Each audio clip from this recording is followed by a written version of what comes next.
Fala galera, sejam todos bem-vindos a mais um episódio do nosso curso de Python. Nesta aula, nós estudaremos a nomenclatura dos nossos objetos, ou seja, a todo momento nós teremos que dar nome para nossas variáveis, para as nossas classes, para os nossos métodos, para os nossos pacotes, e essas nomenclaturas devem seguir algumas regras. A comunidade Python utiliza diversas convenções para atribuir nome às variáveis, métodos, pacotes e a tudo mais que precisar ter nome. Quando nós formos atribuir um nome composto a uma variável, por exemplo, minha variável ou valor total, a regra fundamental e aconselhável é nós utilizarmos caracteres só com letras minúsculas. Em algumas exceções, quando nós formos utilizar pacotes de terceiros, acontecerá desse pacote seguir uma determinada nomenclatura. Por exemplo, em nomes compostos, a primeira letra está com minúsculo e a segunda está com maiúscula. Esse não é um padrão recomendado pela comunidade Python. Porém, se a biblioteca faz uso dessa metodologia, neste caso, é aconselhável seguir a metodologia da biblioteca.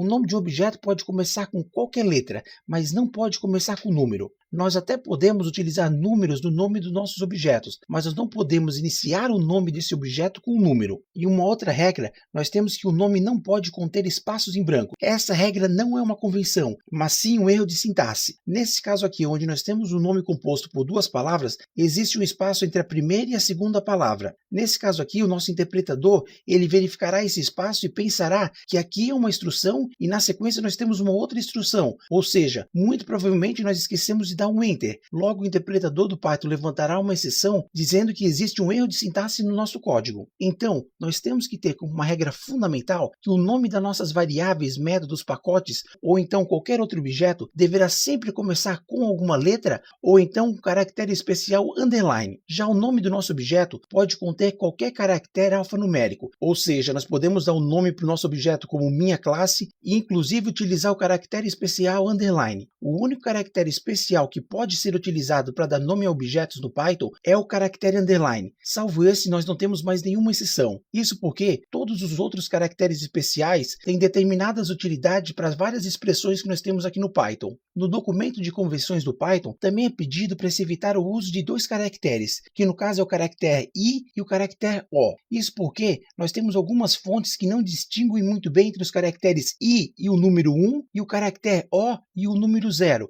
Ou seja, se nós estivermos trabalhando com uma fonte onde não realça a diferença entre esses dois caracteres, ocorre que nós não conseguiremos distinguir qual o caractere que está sendo usado. Esse documento de convenções do Python também traz uma série de outras convenções. Por exemplo, quando nós vamos atribuir o nome a um pacote ou então o nome a um módulo, é recomendado que nós sempre utilizamos nomes pequenos. Isso porque ajuda tanto na memorização como também evita que a pessoa fique digitando um monte de código. É recomendado sempre atribuir nomes pequenos aos nossos pacotes e aos nossos módulos. E isso se dá por uma série de razões que com a prática a gente percebe. Quando nós formos atribuir nome a pacotes e módulos, é recomendado sempre utilizar nomes pequenos. Também consta a recomendação para sempre utilizar caracteres minúsculos. Como nós podemos ver aqui nos exemplos, nós temos o pacote OS e nós temos o pacote Package. Quando nós formos dar nome a nossas classes, é recomendado nós iniciarmos o nome da classe com letra maiúscula. Uma outra recomendação é que quando o nome da nossa classe for composto por mais de uma palavra, utilizar as duas palavras em letra maiúscula. Fica mais fácil para conseguir ler as duas palavras. Quando nós formos dar nome para nossas funções e para nossos métodos, é recomendado nós sempre utilizar letras minúsculas. Já quando nós tivermos nomes compostos, é recomendado nós utilizarmos o underline para juntar as duas palavras, como nós podemos observar no nome dessas duas funções. Na primeira função nós temos utilizar underscore, e como a gente pode ver foi utilizado um caractere underline, e na nossa segunda função enviar e-mail,